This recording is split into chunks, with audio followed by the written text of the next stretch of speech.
வணக்கம்.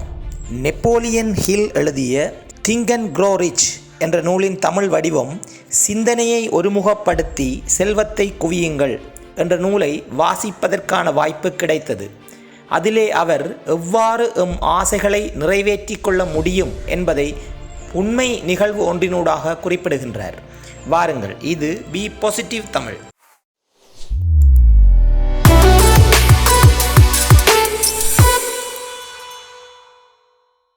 Edwin C Barnes என்பவர் Thomas Alva எடிசனோடு தான் ஒரு தொழில் கூட்டாளியாக சேர்ந்து வேலை செய்ய வேண்டும் என்று விரும்பினார்.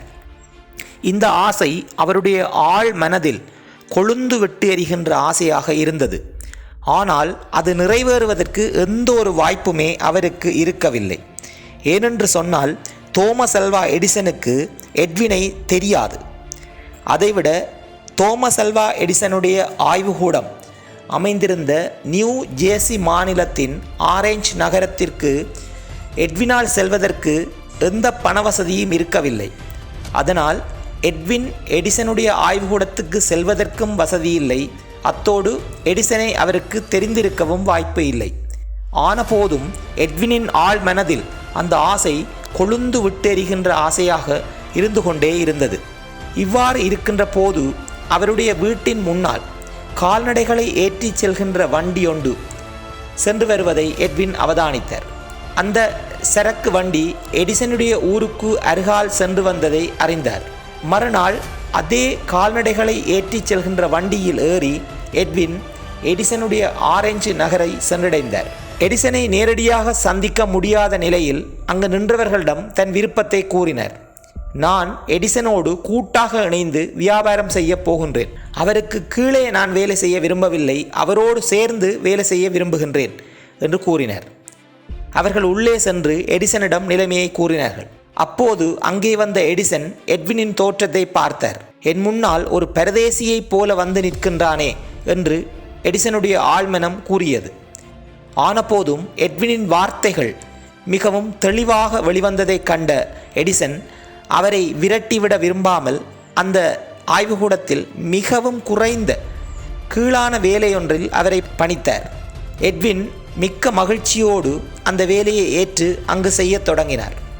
ஆனாலும் எட்வினுடைய ஆழ்மனதில் தான் அடுத்த கட்டமாக எடிசனோடு சேர்ந்து வேலை செய்வேன் என்ற எண்ணத்தோடு அங்கு இருந்தார். மாதங்கள் உருண்டு ஓடின. எட்வின் தான் நினைத்ததை அடைவதற்கான எந்த சாத்தியப்பாடுகளும் அங்கே இருக்கவில்லை. ஆனாலும் அவருடைய மனம் ஏதோ முக்கியமான ஒன்று நிகழப்போவதை எண்ணிக்கொண்டே இருந்தது. இவ்வாறு இருக்கின்ற போது எடிசன் தன் தொழில் கூட்டாளிகளோடு இணைந்து தன்னுடைய புதிய இயந்திரம் பற்றி பேசிக்கொண்டிருந்தார். அது எடிசன் டிக்டேட்டிங் மிஷின் என்று அக்காலத்தில் அமெரிக்காவில் அறிமுகப்படுத்துவதற்கான புதிய இயந்திரம் அது. அப்போது எடிசன் காட்டிய ஆர்வத்தை அவரோடு இணைந்திருந்த யாருமே காட்டவில்லை. இதை தற்செயலாக அவதானித்த எட்வின் அந்த இடத்துக்கு அருகில் மெதுவாக வந்தார். இது என்ன வித்தியாசமான ஒன்றாக இருக்கிறதே, இதை என்னால் மிகச் சிறப்பாக அமெரிக்காவில் சந்தைப்படுத்த முடியும் என்று ஆர்வம் காட்டினார். அதனை அவதானித்த எடிசன் தான் சில மாதங்களுக்கு முன் எட்வினை முதல் சந்தித்த அந்த பரதேசி கோலத்திலும் அவருடைய வார்த்தைகள் வெளிப்பட்ட தெளிவு மீண்டும் இப்போது வெளிப்படுவதை அவதானித்தார். உடனே அந்த இயந்திரத்தை விளம்பரப்படுத்துகின்ற அந்த வேலையை எட்வினிடம் கொடுத்தார். நாட்கள் நகர்ந்தன.